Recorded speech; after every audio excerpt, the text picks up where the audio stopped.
के नाम से जयकारा उद्घोष किए होंगे।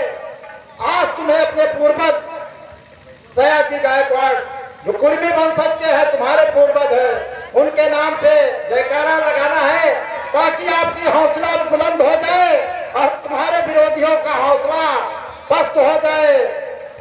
और अब आपके सामने महाराज सयाजी गायकवाड़ जी का दरबार लगा हुआ, तो आप लोग दो तार जयकारा लगाएंगे। बड़ौदा नरेश कुर्मी वंशज सयाजी गायकवाड़ महाराज की जय।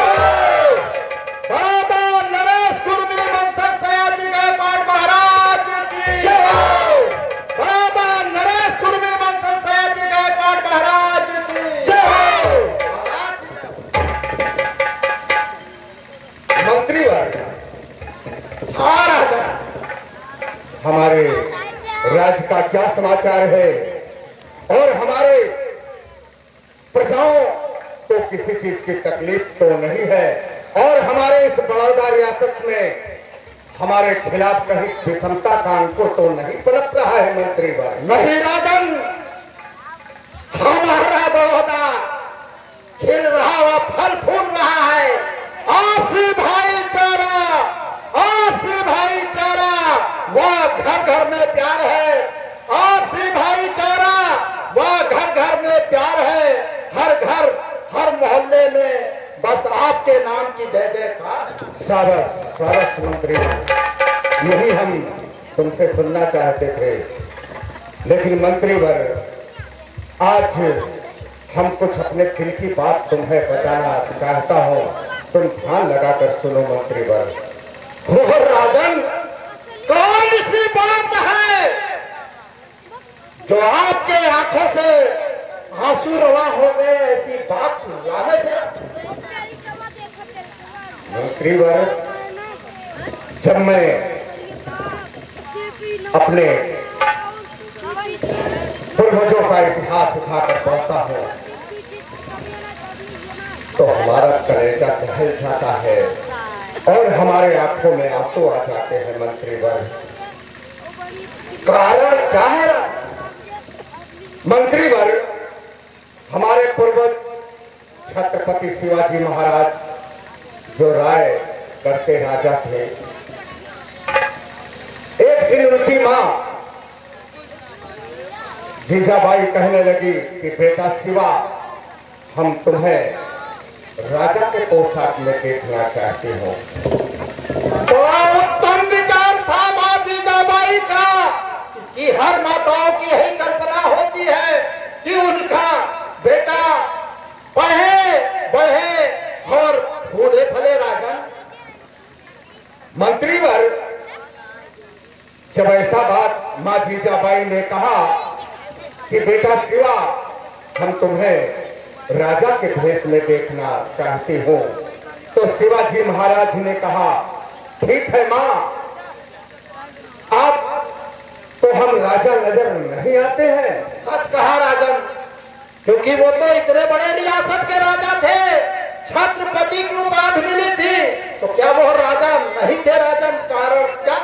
मंत्रीवर्ग, कारण ये था कि उनका राज तिलक नहीं हुआ था, उनके मस्तक पर ताज नहीं बढ़ा हुआ था। क्या कहा राजन? वो राज तिलक नहीं हुआ था, आखिर कारण क्या था राजन?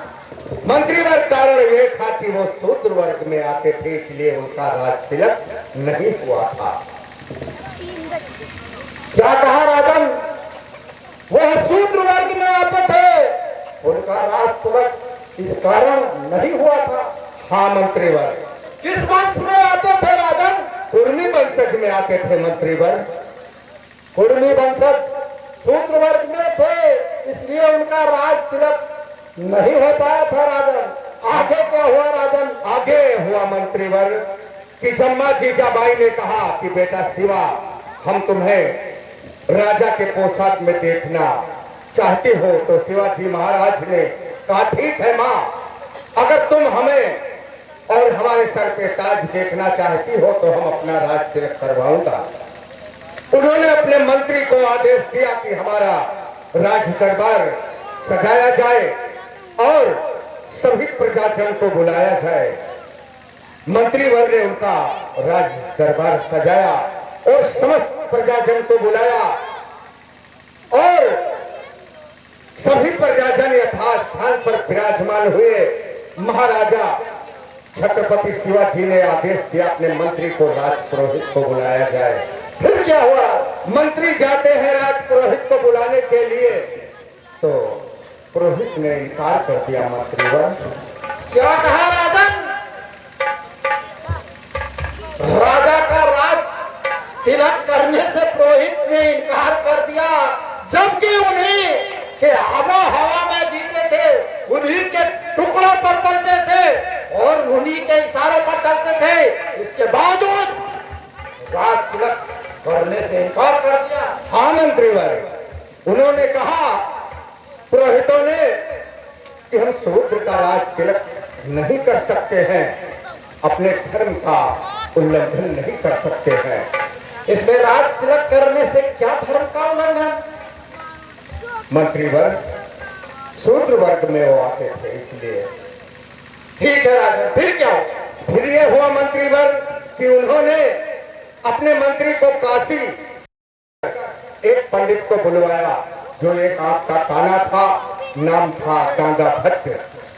वो जब रायगढ़ आता है और पता चला कि हमें राज तिलक का कार्य करवाने के लिए बुलाया गया, तो वो भी इनकार कर दिया। मंत्रीवर, क्या काशी से आने के बावजूद वो भी राज तिलक करने से इनकार कर दिया? हाँ मंत्रीवर, वो भी इनकार कर दिया। तब जब अपने बराबर वजन तौल कर शिवाजी ने उसे स्वर्ण मुद्राएं देने को कहा, तब वो उनका राज तिलक करवाने को तैयार हुआ। स्वर्ण मुद्राएं देने के बाद तब वो राज तिलक करने को तैयार हुआ। हाँ मंत्रीवर, फिर क्या हुआ? फिर ये हुआ कि ऐसे ही भरी सभा में हमारे पूर्वज शिवाजी महाराज के मस्तक में वो गांगा भट्ट, एक आपके काले ब्राह्मण ने राज तिलक का मंत्र उच्चारण करते हुए बहुत बड़ा घोर अपमान किया। मंत्रीवर, अपने बाएं पैर के अंगूठे से उनके मस्तक में तिलक किया। ये सब बातें देखकर हमारा कलेजा दहल जाता है मंत्रीवर, किस विद्या के कारण हमारे पूर्वज का इतना बड़ा अपमान हुआ। मंत्रीवर, इसीलिए हमने बॉम्बे में एक जनसभा को संबोधित करते हुए ऐलान किया था कि अगर कोई शूद्र का बच्चा हमें होनहार मिल जाए तो उसे हम भारत से लेकर वो जितना पढ़ना चाहेगा हम उसे पढ़ाएंगे। बहुत उत्तम विचार है राजन आपका, बड़ा पुनीत सोच है। लेकिन मंत्रीवर, उस सभा के अंदर हमें कोई बच्चा नहीं मिल सका, तो हमारे एक मित्र किर्लोस्कर साहब, उन्होंने कहा मित्रवर, तुमने प्रण किया है तो हम कोई ना कोई बच्चा अवश्य ढूंढ कर लाएंगे। आज 1 माह हो गया मंत्रीवर, ना हमारे मित्र किर्लोस्कर साहब आए, अपनी सूरत दिखाया, ना कोई बच्चा ढूंढ कर लाए। तब से मैं उनका इंतजार करता हूँ। राजन, इतना घबराने की कोई बात नहीं, क्योंकि कोई भी नेक कार्य में देरी होती है। और रहा किर्लोस्कर साहब, वो बहुत कर्मठशील और मेहनत कश आदमी है, वो आएंगे, जरूर आएंगे। मंत्रीवर,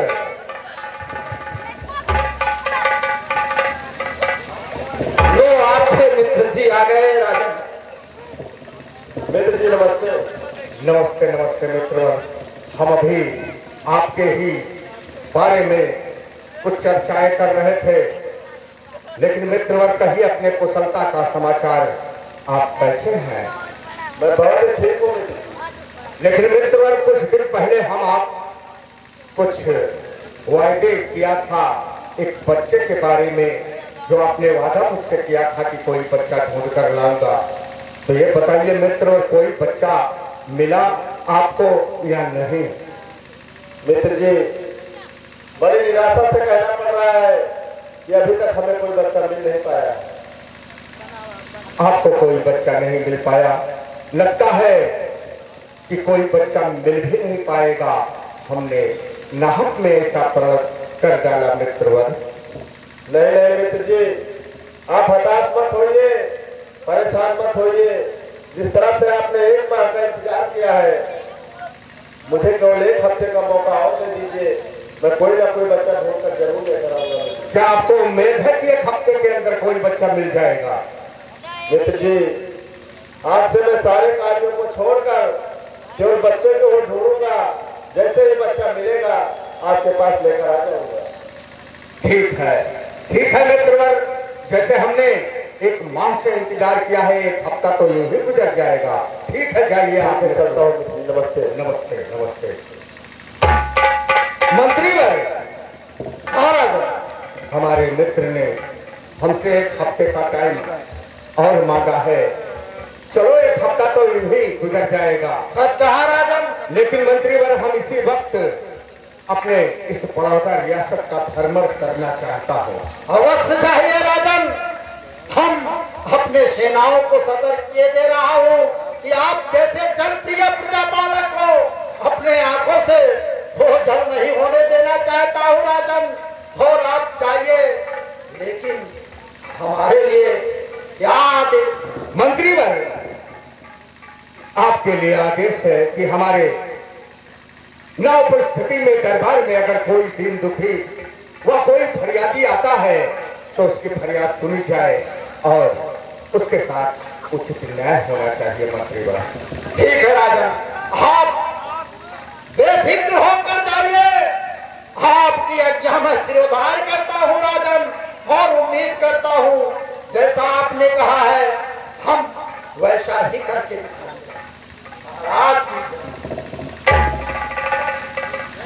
सेनापति, चलिए।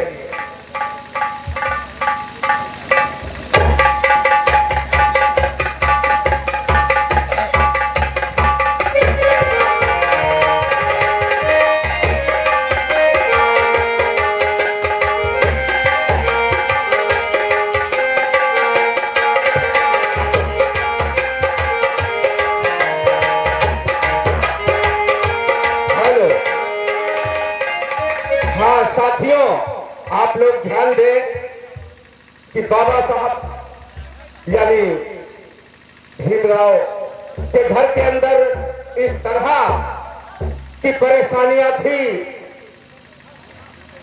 ऐसे मंजर पे थे कि उनके घर में इतनी परेशानियां थी कि वो अपनी पढ़ाई रात्रि में घर पर नहीं कर पाते थे। एक गार्डन था जिसका नाम था चन्नी गार्डन, और अंबेडकर जी रात्रि में उस सरकारी खंभे के बल्ब के नीचे जाकर के अपनी पढ़ाई उस चन्नी गार्डन में करते हैं। इधर महाराजा बड़ौदा रियासत के सयाजी गायकवाड़ महाराज से और उनके मित्र किर्लोस्कर से आपस में कुछ बातें हुई है। किर्लोस्कर साहब उसी रास्ते से जा रहे थे और उधर भीमराव रात्रि में पढ़ाई कर रहे थे। देखो आगे क्या होता है आप लोग। चलते चलते मैं इस चंडी गार्डन में पहुंच चुका हूँ। अब मैं रोज आकर अपना अधूरा पढ़ाई पूरा करूंगा इस खंबे के लाइट के उजाले से।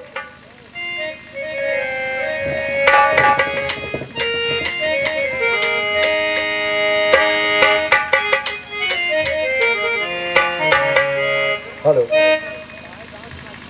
अरे रोए रोए सबके समनवा हो, रोए रोए सबके समनवा हो, बयनवा सुनावे लागे लालेना। रोए रोए सबके समनवा हो, बयनवा सुनावे लागे लालेना।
बेटा देख रहा हूँ इतनी रात गए और इस चंडी गार्डन में अकेला बच्चा पढ़ाई कर रहा है।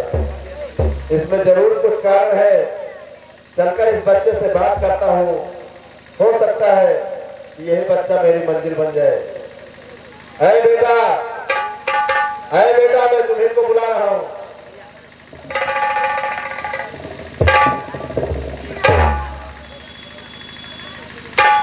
बेटा, मैं तुमसे कुछ पूछना चाहता हूँ। पूछिए श्रीमान जी। ये बतलाइए कि इतनी रात गए और इस चंडी गार्डन में अकेले पढ़ाई कर रहे हो, इसका क्या मतलब है? हमारे घर में पर्याप्त उजाले नहीं है, इसलिए मैं रोज इस चंडी गार्डन में आकर अपना पढ़ाई पूरा करता हूँ। क्या कहा? तुम्हारे घर में पर्याप्त उजाला नहीं है, इसके कारण यहाँ पढ़ाई करने आते हैं? हाँ श्रीमान जी। ठीक है बेटा, ये बताइए तुम्हारा नाम क्या है? हमारा नाम भीमराव है। भीमराव बहुत ही अच्छा नाम है। और तुम किस जाति में आते हैं? हम महार जाति से आते हैं। बाहर जाति से हैं। ये बताइए बेटा कि तुम यहाँ कुछ पढ़ाई किए हो? हमने मेरी शिक्षा प्राप्त कर लिया है। क्या कहा? मैट्रिक की शिक्षा प्राप्त कर ली हो? हाँ श्रीमान जी। वाह बेटा वाह, ये बहुत बड़ी बात है, क्योंकि तुम जिस समाज से हो, जिस जाति से हो, मैट्रिक की शिक्षा प्राप्त करना कोई आसान बात नहीं है। वास्तव में तुम बहुत ही संघर्षशील हो। ये बताइए कि अब आगे और पढ़ना चाहते हो? आगे पढ़ने की इच्छा है, लेकिन मैं ये नहीं कह सकता कि आगे मेरी पढ़ाई पूरी हो गया नहीं, मेरे घर में धन नहीं है।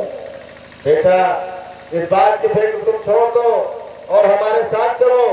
हो सकता है कि तुम्हारी भी समस्या हल हो जाए और हमारी भी समस्या हल हो जाए। चलिए श्रीमान जी। आइए बेटा।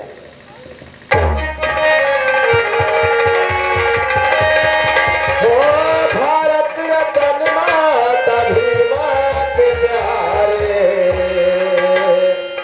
भारत रत्न माता भीमा के प्यारे, राम जी के 14 संतान बाबा साहब, भारत रत्न माता भीमा के प्यारे, राम जी के 14 संतान बाबा साहब, जन्म बहू गाँव इंदौर जिला, जन्म बहू गाँव रत्नागिरी जिला, देश के प्रथम किसान बाबा साहब,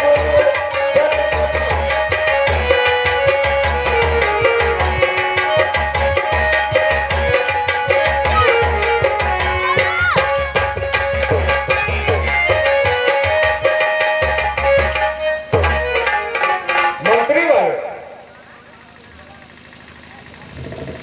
और आज एक हफ्ता हो गया।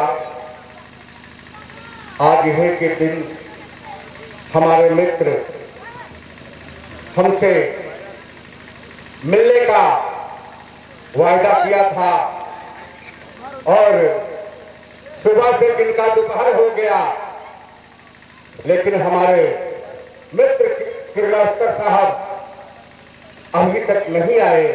लगता है उन्हें कोई बच्चा मिला नहीं, इसीलिए वो नहीं आ पाए मंत्रीवर। नहीं राजन, अभी शाम होने में काफी वक्त है और हो सकता है शाम तक आपके मित्र किर्लोस्कर साहब आ जाए। और इस पुलिस कार्य के लिए इतना घबराने की जरूरत नहीं, क्योंकि आपके मित्र जी। मित्र जी नमस्ते। नमस्ते नमस्ते। प्रिय मित्र, आज हमें आपके चेहरे की मुस्कुराहट को देखकर लगता है कि कार्य पूरा हो चुका है। मित्र जी, मैं पूर्णतः तो नहीं कह सकता हूँ, लेकिन इतना जरूर कहता हूँ कि जिस तरह का बच्चा आप ढूंढ रहे थे, लगभग वैसा ही बच्चा मैं ढूंढ कर लाया हूँ मित्र जी। क्या कोई बच्चा लाए हो मित्रवर? हाँ मित्र जी। अगर कोई बच्चा लाए हो मित्रवर, तो उस बच्चे को मेरे समक्ष सामने लाइए और उससे हमसे कुछ बातें कराइए मित्रवर। ठीक है मित्र जी, आइए बेटा।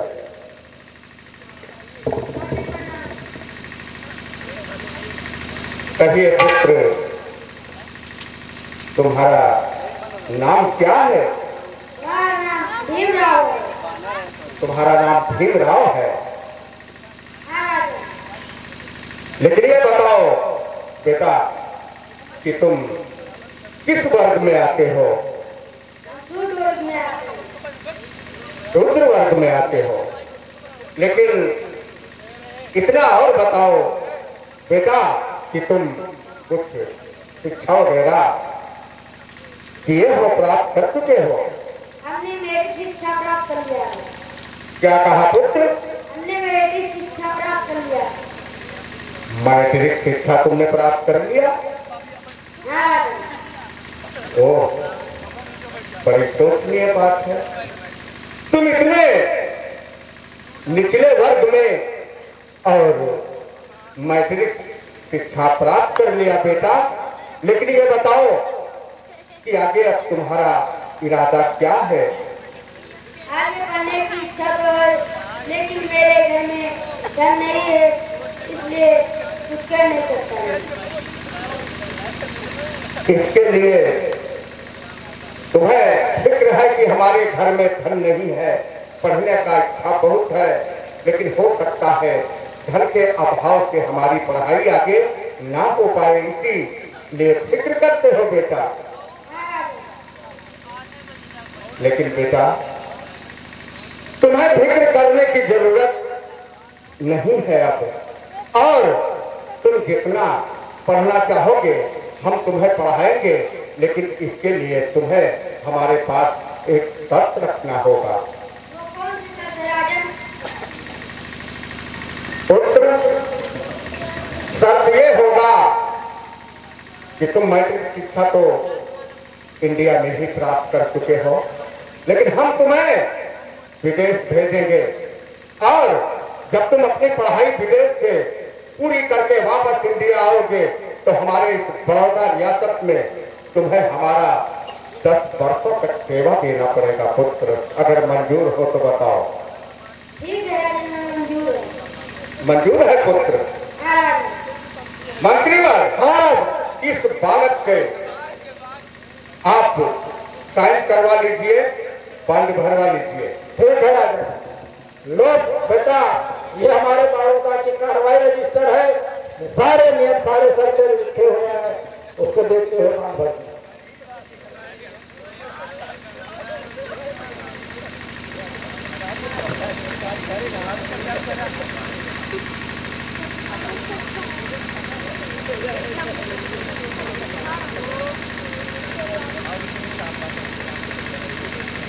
बांध भर दिया बेटा?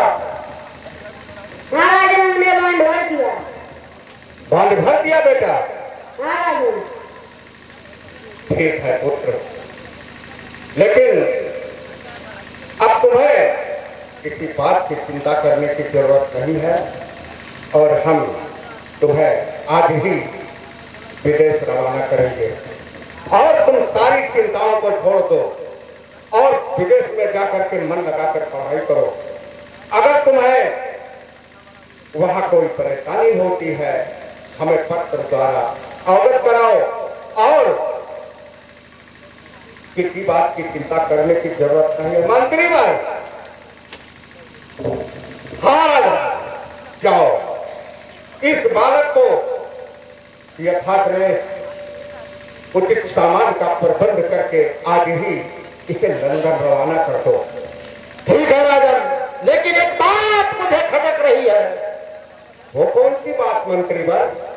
यह बालक विदेश में जाके पढ़ेगा, आप इसे विदेश भेज देंगे, बाकी का खर्च कहाँ से? वाह मंत्रीवर, ये कोई बात कहने वाली है। इस बालक को हम विदेश भेज रहे हैं और वो अपनी पढ़ाई कैसे पूरी करेगा? हम इस बालक के नाम अपने इस बड़ौदा रियासत के कोष खजाने से 25 करोड़ मुद्राएं छात्रवृत्ति के रूप में विदेश बालक के नाम भेजता रहूंगा। आप धन्य है राजन, आप दानी ही अद्भुत महादानी है राजन। आपका नाम युगों युगों तक रोशन रहेगा। मंत्रीवर, हाँ राजन, ले जाओ इस बालक को। ठीक है राजा का नाम महाराज। खुश रहो बेटे, जाओ। चलो बेटा। वाह मित्रवर, जो कार्य आपने किया है उसका सराहना हम किस जुबान से करें। किसी विद्या के कारण हमारे पूर्वज का अपमान हुआ था, इस विद्या को मैं अपने समाज में लाना चाहता हूं। मित्रवर, जब तक मैं इस धरा के ऊपर रहूंगा यह आपका उपकार नहीं भूल पाऊंगा। कहते हैं कि मित्र ही मित्र का काम किया करते हैं और मित्र ही मित्र का, मित्र सुन रहे हो? सुन रहा हूं मित्र जी। मित्र ही मित्र का काम किया करते हैं और मित्र ही मित्र का सब गम को लिया करते हैं, जैसे आज आपने मेरे इस गम को दूर किया है। इसलिए हम जब तक इस धरा पर रहूंगा मित्रवर, ये आपका उपकार नहीं भूल पाऊंगा। मित्र जी, इसमें एहसान और उपकार की कोई बात नहीं है। मैं स्वयं को इतना भाग्यशाली समझता हूँ जो आपके इस छोटे से कार्य में हाथ बढ़ाया हूँ। मित्र जी, जाने से पहले आपसे कुछ कहना चाहता हूँ। क्या कुछ कहना चाहते हो मित्रवर? हाँ मित्र जी। ठीक है, बहुत अच्छा है, कहिए क्या कहना चाहते हो मित्रवर? मित्र जी, हमारे हाथ में जो पुस्तक है, ये पुस्तक मैं आपको भेंट करना चाहता हूँ। ये कैसा पुस्तक है मित्रवर? मित्र जी, इस पुस्तक का नाम है डिलाइट ऑफ एशिया। एशिया महाद्वीप को प्रकाश देने वाली तथागत गौतम बुद्ध की शिक्षाएं समाहित है इस पुस्तक में। यदि आप इसका अध्ययन करेंगे तो राजकाज चलाने में बहुत आसान होगा मित्र जी। बहुत अच्छा मित्रवर, बहुत अच्छा, मुझे साथ स्वीकार है और इस पुस्तक का अध्ययन हम अवश्य करेंगे मित्र। लीजिए मित्र जी। अब मैं चलना चाहता हूँ मित्र जी। हाँ मित्रवर, आप चलना चाहते हैं तो चाहिए, लेकिन आज हमारा दिली इच्छा है मित्रवर कि आप हमारे साथ चलकर महलों में एक साथ बैठेंगे, कुछ थोड़ा बातें करेंगे, एक कप चाय पिएंगे, फिर उसके बाद चले जाना मित्रवर। चलिए मित्र जी, जैसी आपकी। आइए मित्रवर।